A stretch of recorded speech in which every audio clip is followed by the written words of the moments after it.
Hey, what's up? Welcome to another episode of An Expat in Malaysia.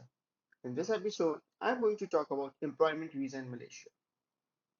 So, if you want to move to Malaysia legally and want to work for employer, then this talk is for you. I'm going to discuss what are different type of employment visa, what are their options, what are the things you should consider, what are the different type of categories. So, let's begin. So, first thing you should know is that this particular talk is specifically for people who are in IT or software or technology in general.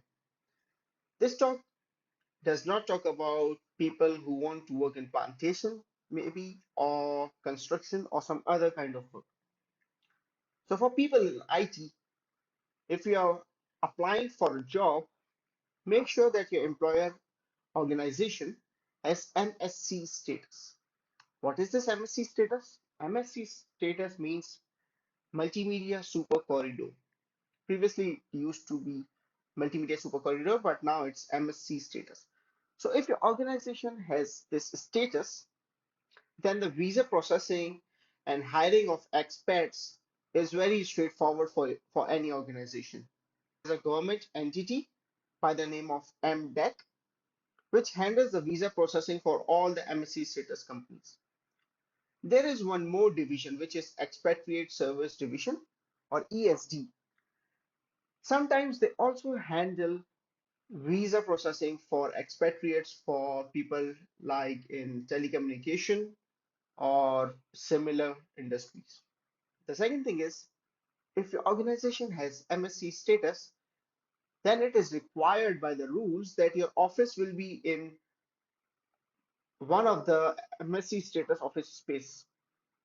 So MSC status offices are buildings which are mostly in Kuala Lumpur or Cyberjaya or Putrajaya or generally around Klang Valley area.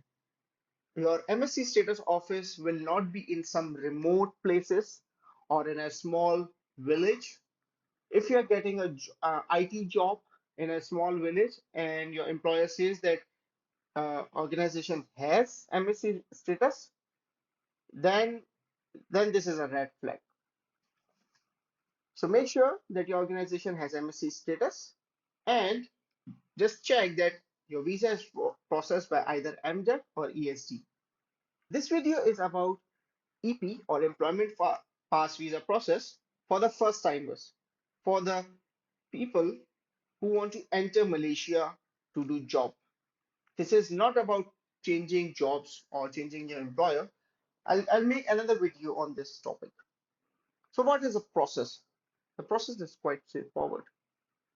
Well, the organization will apply to MDEC, and if everything goes fine, then your organization will get approval letter.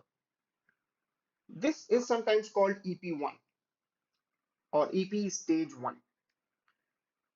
This approval letter your organization will pass to you in your respective country, in your home country, and you have to go to Malaysia embassy in your country and get a one-time visa. And this is also called a calling letter. So with your calling letter, you will go to your embassy and you will get a one-time entry visa.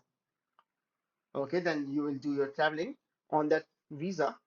And once you are in Malaysia, then your employer or your HR will take your passport from you and will do an endorsement.